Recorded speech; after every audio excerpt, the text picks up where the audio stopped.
Welcome back to the third episode of The Final Whistle. I'm your host, Drew Ziegler, and I'm here with John Grant and James Gougosis. Today we will talk about the NFL, NHL, and our favorite moments of 2022. Our first topic, the NFL. The Vikings come back and beat the Colts in thrilling fashion. What are your thoughts on that game? I mean, the biggest comeback of all time. They were down 33-0 at halftime to the Colts. Something about that win, though, worries me. You're down 33 points to, in my opinion, the worst team in the league, which is the Colts, led by Jeff Saturday, who a couple weeks ago was watching this game on his couch.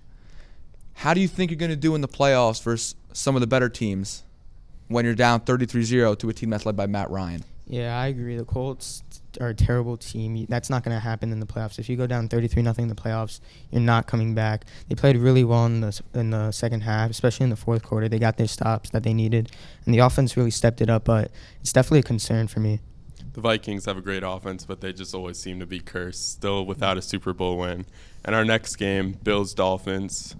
What are your thoughts on that game with the Bills coming out on top? I think Tua played pretty well, especially in the cold and it was snowy. He hasn't played in a game under 50 degrees in his career. I was impressed. The defense really couldn't help the offense, though. I mean, it is the Bills. I think the Bills also played really well, but I mean, Dolphins 8-6. I think they'll still make the playoffs, but I feel like those are games you have to win to really solidify yourself as like a Super Bowl contender. I mean, the Bills will always have the advantage in that sort of game. A team from Miami, Florida, is not going to be able to come into the snow and beat one of the best teams in the league. It's just not going to happen. They're used to the snow. They practice in the snow.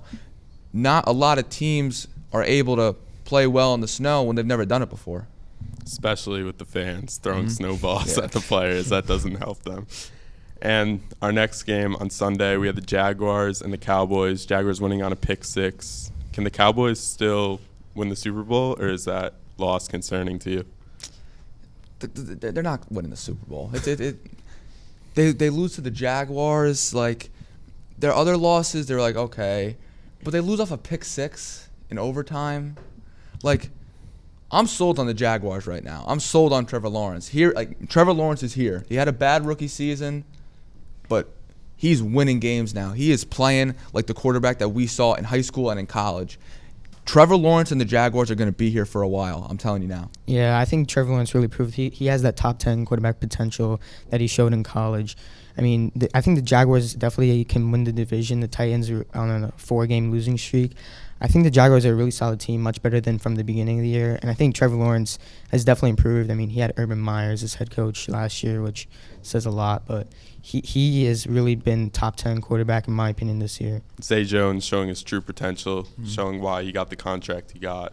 And he just played really well, 3 touchdowns. That offense is going to be so scary next year because everyone's forgetting that Calvin Ridley's there. He's suspended this year, but when he comes back, he has top 5 wide receiver potential with Trevor Lawrence. Now Trevor Lawrence is going to have that go-to guy next season. I'm telling you, the Jaguars are going to be around for a while.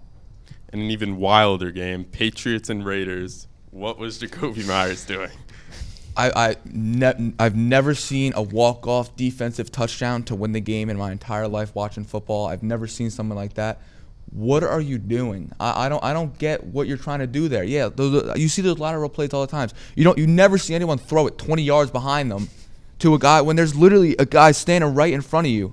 And when the way that Chandler Jones just stiff-armed Mac Jones to the ground, what are you doing? I don't get it. Yeah, I was really surprised to see the lateral play in a tie game. That's really risky. I mean, when I saw Stevenson go down to 30, I thought maybe they could score something, but I feel bad for Jacoby Myers. I mean, he really threw the game away, and this was an important game for the Patriots. I mean, they could have been 8-6, being a playoff spot, and it really stings for them. And I mean, I don't know what Jacoby Myers is doing, throwing it to a quarterback. Even if the defender wasn't there, what was he going to do with it? I mean, there was no way he was going to score. I mean, did he know the score? Because Ramondre did that? Did he think, I should lateral it? Yeah. Bill Belichick's not going to be very happy. And our next game, Lions beating the Jets with a lot of playoff implications in that game. The Lions on a hot streak, 1-6 to 7-7. Can they be contenders? Yeah, I mean, they've been one of the best teams in football in the past 7 games. This was a really important game for them. I mean, to beat the Jets. I mean, we have to remember the Jets are pretty good, even though Zach Wilson's not a good quarterback. But this was an important game for the Lions. And for the Jets, this is just a gump punch. I mean, they really needed this game to make the playoffs. They could still make the playoffs, but, it's going to be a tough road. I mean, Jared Goff is playing the best football he has in his entire career. So I want to flip this around. I want to ask you a question. Do you think that Jared Goff is the guy in Detroit? Seems like he's going to be their quarterback of the future, and the way he's been playing, that looks like a good decision for them. I mean, why not have him? They went from 1-6 to 7-7, and the second team in that NFC playoff race. They are playing great football right now. They have a top 10 offense in the league. Their defense is closing out teams. It's amazing to see. Yeah, you can't not root for the Lions right now. Yeah, it's really important because the defense was terrible in the beginning of the year, and now they're really playing. But they aren't great, but they're average, and that's all that you need for the Lions. In our Sunday night game, biggest game for the New York Football Giants in a while. They came out on top. What are your thoughts on that game? Yeah, this was probably the biggest game since the divisional game against the Packers. And, I think Daniel Jones, he didn't play phenomenal. I mean, he made the plays he needed to play, made a couple of questionable throws, but the defense really stepped up when they needed to, in the last 2 drives of the game, holding them to 0 points and 2 red zone trips. I think the defense really showed up. Kayvon Thibodeau really had his he had the best game he's had. His breakout game. Yeah, his breakout game, especially in prime time for everybody to see. So I think the Giants, if they want to really solidify themselves as a playoff team, the offense really needs to carry them into the playoffs. I think it was a great win for the Giants, but the offense definitely needs improvement. Daniel Jones owns the Commanders. It's proven now. But I'm still not sold on them going anywhere but being a first-round exit in the playoffs if they even make it. It was a necessary win, but it wasn't a good win. You know what I mean? I agree. I think it's a big jump, though. I mean, last year we were 4-13 to make a playoff spot. That's definitely good, even if they're first-round exit. I think it's definitely a big improvement. There are some big Week 16 games starting off. Eagles and Cowboys. Who's going to win that game? Jalen Hurts might be out, though. Yeah, he's expected to be out. That's a big effect on the team. I think the Cowboys are going to win this one. They got home field advantage. No Jalen Hurts going to have Gardner Minshew starting. I think the Cowboys they're going to win pretty easily because that's how valuable Jalen Hurts is to that Eagles team. This will be a big game for the Cowboys to bounce back from that Jacksonville loss. I feel like we said the same thing in 2017 when Carson Wentz went out and then Nick Foles came in and won the Super Bowl. I think Gardner Minshew is a better quarterback than Nick Foles was. The Eagles have probably the most stacked team in the league. I think I got the Eagles in this game. I think that the Cowboys are pretenders. I got the Eagles. I think the Eagles can definitely win this game. Their team is just so stacked. Yeah.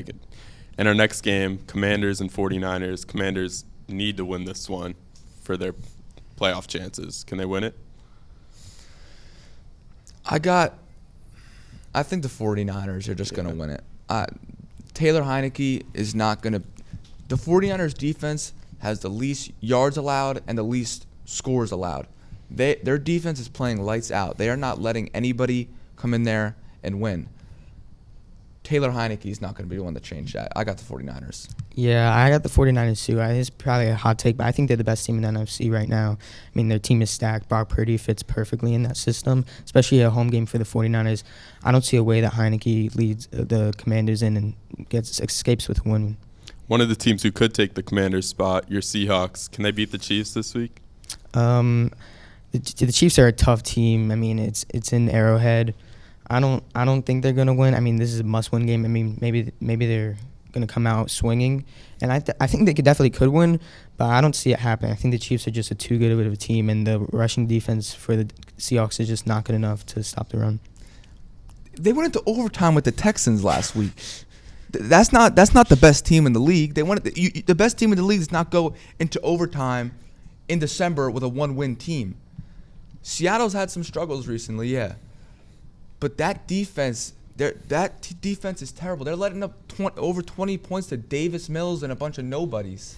I think I would not be surprised if Seattle goes in there and wins. I mean, I might be a little bit biased, but I got Seattle. We'll let John have his fun. We know the Chiefs are going to win this one. And when we come back, we're going to be talking about the NHL. Now it's just James and I. We're going to talk about the NHL. First, the Hart Trophy winner. Who do you think is going to win it? I think Austin Matthews of the Maple Leafs are going to win. He's been really good this year, scoring and passing. with the Mitch Marner. I think they're really good. I also think Jason Robertson, he's been really, really good this year for the Dallas Stars. He's been pretty surprising. Usually it's just McDavid and Matthews these past few years, but it's nice to see someone else in the conversation. Yeah, Robertson came out of nowhere, but I don't think anybody has a chance to beat McDavid. He's just so much better than everybody else. And the Metro, a great division as always. Teams have been heating up, but the Devils have been on top. Who's going to win that one? I think the Hurricanes are going to win. I think they definitely had the best team. The Devils are off to a surprisingly really hot start. They're on a 14-game winning streak, but now they've been ice cold on the 5-game losing streak. I think they have a good enough team to make the playoffs. I think they might be a slight better than the Islanders, but it's going to be really tough for them to really stay up with them for all 82 games. Penguins and Rangers were both on 7-game win streaks, and they're always good. Yeah, both of them really got off to slow starts, but they're really starting to heat up. I mean, both teams have really good goalies in Jari and Shesterkin. I think the Rangers will be better than the Penguins, but I think it's been neck and neck all year. I think not much is between those teams. I think the Rangers are slightly better than the Penguins. The top team in the East, the Bruins, as always, they're always good. Yeah. David Pasternak. I mean, their home record's insane. I mean, they have 1 or 2 losses, and we're 30 games in. The Bruins have been really good. Pasternak's been leading them. You got Marchand and McAvoy. I think the Bruins definitely can make a run. They're always contenders, I feel like, every year. But I feel like this team's different. Yeah, this team is just great. And out west, the Vegas Golden Knights, Jack Eichel finally back, and he's been playing great. Yeah, it's good to see Jack Eichel back. You know, in that weird situation with the Sabres, it's definitely good to see him. And I think they're top 2 team in the NHL, in my opinion, right behind the Hurricanes. I think the Hurricanes have the most talented team. I'm really high on the Hurricanes this year. I can tell. The Ottawa Senators, probably the worst team in the league. They have some great individual players, but they're not playing well as a team. Yeah. Might sell. Yeah, I don't think they're the worst team, but when you have Kachuk on that and you have Drew, I mean, you made some big offseason acquisitions, and they've just not been playing well at all. I expected them to come out and be in the playoffs, but they got to flip a switch there to make the playoffs because they're in deep trouble. Yeah, they might sell their team to actor Ryan Reynolds. Hopefully he can change their team around. And next, the Seattle Kraken, really surprising. Just like the Knights, playing well just as an expansion team recently. Yeah. What are your thoughts on them? Yeah, it's the second season, and they've been playing really, really good hockey. It's like the Vegas Golden Knights again. I mean, the Knights made the Cup Finals in their first year, only their second year, and it looks like they could even make the Cup Finals. Especially from last year, they didn't really have that great of the year, but it's good to see them actually play really well, good hockey. Andrei Burakovsky, their leading goal scorer, double-digit goals. He's been playing well, and so is their whole team. Yeah. And we're going to take a quick break, and when we'll be joined by Stephen Kubis and John Grant to talk about our favorite sports moments in 2022. We're back, and on this episode, we have a special segment talking about the best sports moments of 2022. We are going to ask others in Wayne Hills High School what their favorites were. There are a lot of great moments this year, but first, what were your guys' favorite moments of the year? I'm going to have to say Mets versus Phillies. The Mets came back, 7-run game. I loved it. Only game I watched that month, and I'm glad I watched it because that really gave me faith in the Mets making the playoffs, and they did. But it was crazy because, Lindor having a really quiet night, and then suddenly a 2-run home run comes, and we're all like, wow, could have done this a little earlier in the game, get a little hyped up from the Mets dugout. But clearly led to something else, way more than just a 2-run home run. It led up to a bunch of hits, and then the runs came with it. And then next thing you know it, the Mets are winning, and they come out on top. My favorite sports moment had to be when Kamaru Usman versus Leon Edwards. Kamaru Usman was winning the whole fight. It looked like it was just going to be a decision win. And in the 5th round, Leon Edwards hit him with a head kick and knocked him out. Kamaru Usman was on pace to beat Anderson Silva for the most wins in a row of all time. And then he got knocked out, and no one expected it. It was amazing. My favorite moment was also a Mets moment. Nick Plummer driving one to right field in his first game starting. I was at the game, so it was just a really cool atmosphere in Citi Field on Sunday Night Baseball on ESPN. And now let's see what the favorite moments of other students were. My favorite sports moment of 2022, the first one, was when Aaron Judge hit his 62nd home run of the year. It was a historical moment because it broke the American League home run record, and I'm a Yankees fan, so of course I'm always rooting for Aaron Judge. And secondly, my favorite sports moment was when the Giants beat the Packers earlier this year in London. I liked it because I got to make fun of my friend who's a Packers fan, and it was funny because he was really mad. Sports moment of 2022 was when the Mets made the playoffs for the first time since 2016. Because, they haven't made the playoffs in a while, and it was great when they made it. Because I'm a diehard Mets fan, and they're never good. And a second moment was when Messi won the World Cup, because it finally ended a debate between who was better between Messi and Ronaldo, even though everyone knew that Messi was better. My favorite sports moment of 2022 is when the Chiefs beat the Bills in the playoffs. I also like when the Vikings came back 33 points against the Colts. That's going to do it for us on this episode. Hope everyone has a happy holidays and a happy new year. See you next time.